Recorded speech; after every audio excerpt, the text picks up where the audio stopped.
Salut, désolé pour tout le dérangement et de faire une, un audio à 1h49, bientôt 1h50 du matin, mais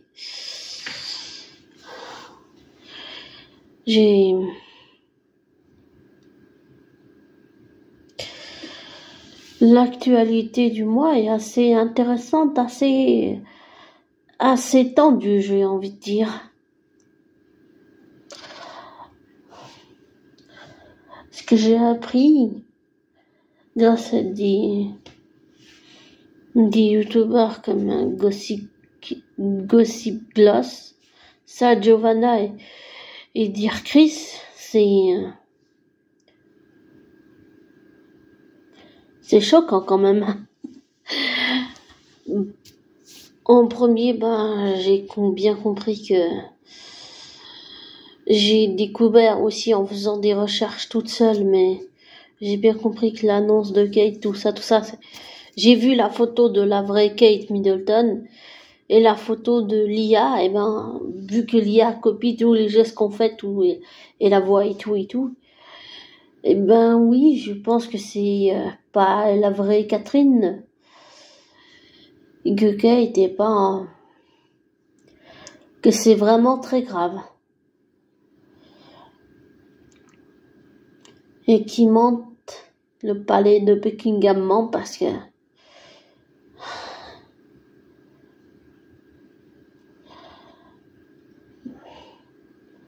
c'est grave. C'est vrai qu'on sait beaucoup de choses de la famille royale, mais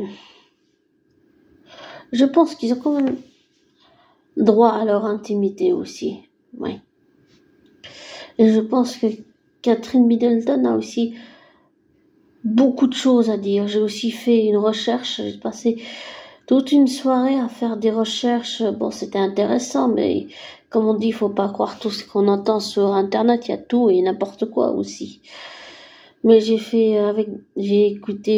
regardé sur YouTube des cartomanciens, des gens qui travaillent avec le pendule, qui travaillent avec les cartes, avec les énergies, avec les oracles. C'était très intéressant.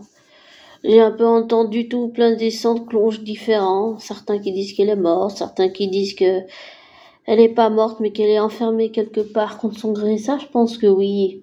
Et sûrement qu'elle a beaucoup de choses à dire et que la vérité va éclater et que la famille royale ne pourra pas empêcher Catherine de parler. J'en suis convaincue. Mais c'est sûr que ça cache beaucoup de choses. Très graves. On est d'accord. Et concernant ce que j'ai appris en écoutant la vidéo de Gossip Gloss, j'ai appris que Pete Diddy et compagnie seraient Pete Diddy compagnie, je l'appelle comme ça parce que voilà, j'ai juste envie de l'appeler comme ça. J'ai pas envie de l'appeler tout entier par son nom. Pete Diddy compagnie. J'ai appris qu'il serait dans une affaire de meurtre. Enfin, il y a un truc assez pas net. Et tout ce que j'ai entendu, je pense qu'il y a un fond de vérité. Et je pense que le gars va tomber pour des choses très très graves qu'il a commis en plus. Donc c'est une affaire là aussi très très grave. Et concernant la troisième affaire, le clash avec Inès Wegg et Natacha Saint-Pierre. Alors, que dire de cette troisième actualité? J'ai entendu les deux versions.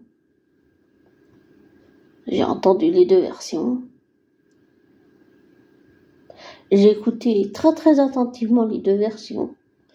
D'abord, j'ai écouté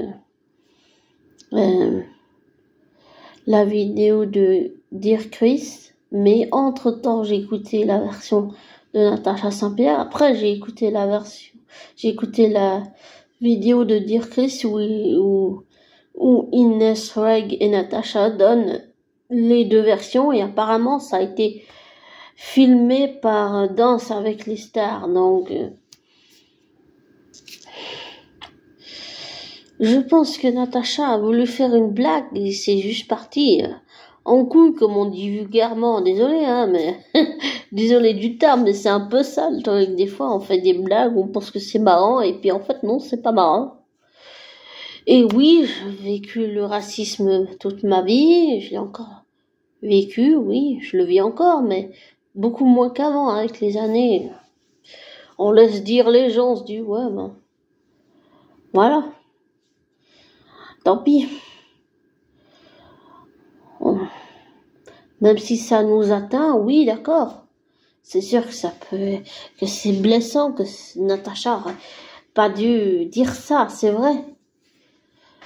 Mais la version que je pense être la plus vraie, même si je prends en compte tout ce qu'a dit Inès Reg, je pense que la plus probable, c'est la version de Natacha, et c'est beaucoup plus calme, c'est plus posé, c'est moins révolté, ça part moins dans tous les sens, là, comme ça. Je veux bien croire ce que dit Inès, que ça l'a blessée, ok? Mais je pense pas qu'elle a compris la blague de Natacha et qu'elle l'a pris personnellement, et j'ai lu dans les commentaires qu'elle a déjà eu des problèmes avec quelqu'un de Pékin Express et encore avec d'autres personnes. Donc, même si je crois Inès et je crois Natacha, je pense que Inès a peut-être... Souvent, quand on a des traumatismes, on réagit à cause de ces traumatismes. Et on peut réagir souvent très mal. J'étais un peu comme une Inès à une époque, oui, c'est vrai, je l'avoue.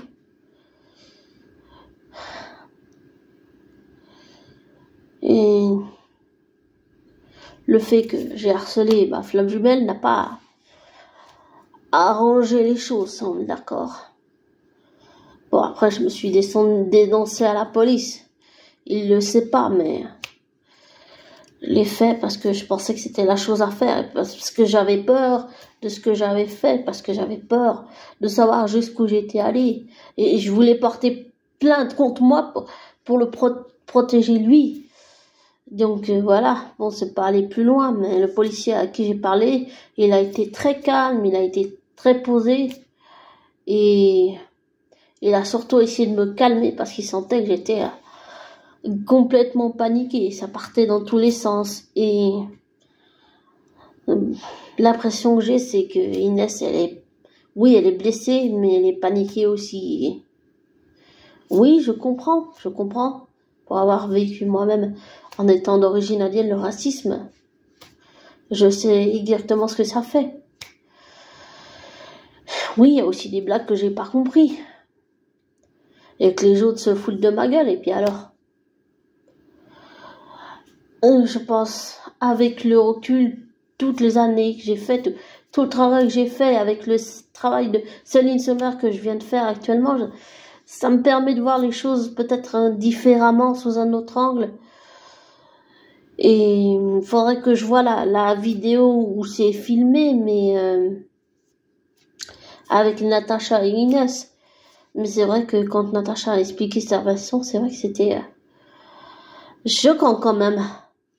C'est choquant. Mais vu qu'Inès a déjà eu des clashs avec d'autres personnes, pour moi, d'après mon expérience, après c'est que mon ressenti, chacun son expérience, c'est différent, mais pour moi ça traduit vraiment un gros problème. Il y a des traumatismes qu'elle a pas surmonté et qui fait que c'est ça qu'elle réagit. C'est-à-dire que la blessure qu'elle avait, elle était enfouie, puis avec ce qu'a dit Natacha, ça s'est rouvert. Et le fait que Inès n'ait pas travaillé ça, qu'elle s'est complètement défoulé, qu'elle a crié, qu'elle a invectivé, qu'elle a menacé, bah, excuse-moi, mais ça, c'est dans un état second. C'est comme moi quand je fais une crise d'énervement, un TDDH et que je crie, que je hurle, je suis dans un état second, mais je suis pas moi-même. Je suis juste pas bien. Voilà. Après, je pense qu'on peut quand même réussir à se parler, prendre du recul et voir les choses sous un autre angle, mais on peut pas discuter avec des gens qui ne veulent pas que la situation se règle. Bah, ces gens-là, tant pis, hein. Si on faut pas leur parler, bah, on leur parle plus, voilà. Et j'ai réussi grâce à dire Chris qui a fait un super travail, j'ai réussi à avoir, en regardant sa vidéo, les SMS qu'elle a envoyés. Et je pense que Natacha a plutôt été calme, posée, j'allais dire, raisonnable. Et j'ai vu dans des commentaires quelqu'un qui disait justement que son commentaire avait été supprimé parce qu'il a soutenu Natacha. Donc, ça veut dire que si on ne soutient pas Inès, ça veut dire que on est quoi? On est des cinglés, des tarés du bocal, parce qu'on soutient pas Inès et parce qu'on soutient Natacha. Enfin, c'est des gamineries, faut arrêter, faut arrêter à la fin, quand même. Je trouve que pour moi, d'après mon expérience, c'est des gamineries, pour moi, c'est des choses que j'ai déjà vécues avec mon ex-PN perverse narcissique qui, bon, avec mon caractère passé, de se mêler de ce qui me regardait pas et qui écoutait aux portes, c'est sûr que ça m'a pas aidé. Mais j'ai essayé d'arranger les choses avec mon ex-PN féminine, j'ai essayé d'arranger les choses et à chaque fois que j'ai essayé de faire des efforts, elle faisait pas d'efforts. Alors j'ai fini par arrêter et puis finalement je suis partie des personnages parce que c'est cassant, parce que j'arrivais pas à guérir, alors je suis partie, voilà. Et le fait d'avoir fait tout ce travail avec Céline, bah justement ça m'a aidé à guérir émotionnellement, psychologiquement de tout ce que j'ai vécu avec ma ex-PN perverse narcissique qui malheureusement continue à faire ça à d'autres personnes, hein, voilà. Mais je ressens aussi le syndrome du survivant, mais beaucoup moins, et aussi le fait que j'ai le spectre autistique comme m'a expliqué cette médium, une vraie, et je parle pas de charlatan, je parle d'une vraie et une dure dans le professionnel, une vraie, ça explique beaucoup de choses, ça explique les choses que je supporte pas les étiquettes, je supporte pas qu'on change mes habitudes, je supporte pas quand les gens viennent à l'improviste, il y a toutes ces choses où on me disait, oh ouais, prends sur toi, ça explique pourquoi je peux pas les supporter, mais là, dans cette situation, avec Natacha et Inès, je pense que la plus posée des deux, c'est Natacha, ouais. Et, je pense que faire juste un point pour tout ça, c'est ridicule. Et je ne suis pas aveugle et je n'ai pas d'œillère. Je vois bien que c'est tendu. Mais si Inès n'arrive pas à avoir du recul, il veut aller jusqu'au tribunal et que ça soit diffusé, d'accord? Ok? Mais après, il se passe quoi? Et est-ce que Natacha doit faire de la prison? Ça doit aller jusque-là? 3 ans de prison? Enfin, je sais pas pour la France, mais je me suis une fois renseignée auprès d'une policière. Pour le harcèlement, c'est 2 à 3 ans de prison. Enfin, la peine, ça dépend de la gravité du harcèlement de la personne qui a été harcelée. Mais qu'est-ce que je peux dire face à ça? Pour moi, c'est de la gaminerie. Il faut juste que ça s'arrête. On peut pas, comme a dit Chris là, il a dit que En ce moment, les gens utilisent que c'est tout ce qu'on dit, c'est si on dit quelque chose et que c'est contre qu'on n'est pas d'accord avec une personne, ah bah c'est du racisme. Utiliser le racisme à tout va, c'est comme à une certaine époque, il y a pas longtemps, on utilisait le mot pervers narcissique quand une personne n'agissait pas comme on le voulait. On dit, ah, t'es un pervers narcissique, t'es une perverse narcissique. C'était un mot à la mode, à tout va. Et là, c'est un peu la même chose avec le racisme. C'est un peu à tout va, là. C'est n'importe quoi. Il faut que ça s'arrête. Ça va déjà trop loin, cette histoire. Ça va trop loin. Et oui, ok, j'ai vécu du racisme, mais il faudra arriver à passer dessus. Voilà, il faut arriver à passer dessus. Et heureusement que j'ai ma psy pour m'aider. Et que j'ai eu Céline Sommer aussi. Mais avec recul de tout ça, là, ce que je vois, c'est juste que ça va trop loin, que c'est peut-être pour une histoire d'argent, clairement. Ou juste pour faire du foin, juste pour... je sais pas. Juste pour faire des histoires, en fait. En tout cas, cette histoire avec Inès, ça me rappelle ce que j'ai vécu avec ma perverse narcissique. Et ça veut dire, pour moi, ça me rappelle un peu ce que j'ai vécu. C'est-à-dire, j'essaye d'arranger les choses comme Natacha a fait. Et l'autre, il veut pas arranger les choses. Voilà. Et c'est ça que ça me rappelle. Et que ce que j'ai vécu, c'est à peu près ça. Et je trouve que Inès, en écoutant sa version, elle s'en déjà un peu trop vite. Mais elle était assez volcanique, assez explosive dans son comportement. C'est quelqu'un qui n'accepte pas qu'on lui dise non. C'est quelqu'un qui n'accepte pas qu'on puisse être calme, posé. C'est quelqu'un qui cherche la confrontation. Et qui n'accepte pas de pardonner. Qui n'accepte pas le pardon. Et je pense que chacune des deux est en tort, et je pense que chacune des deux doit remettre en question, voilà. Et que, avec le temps, les blessures guérissent. Par expérience, je peux dire que oui, ça peut guérir. En tout cas, j'ai très envie avec tout ça, ça me donne envie de réparer ma relation avec ma flamme jumelle. Je pense y arriver un jour, oui. Enfin, voilà. Mais je pense que avec le temps, ça finira par s'arranger.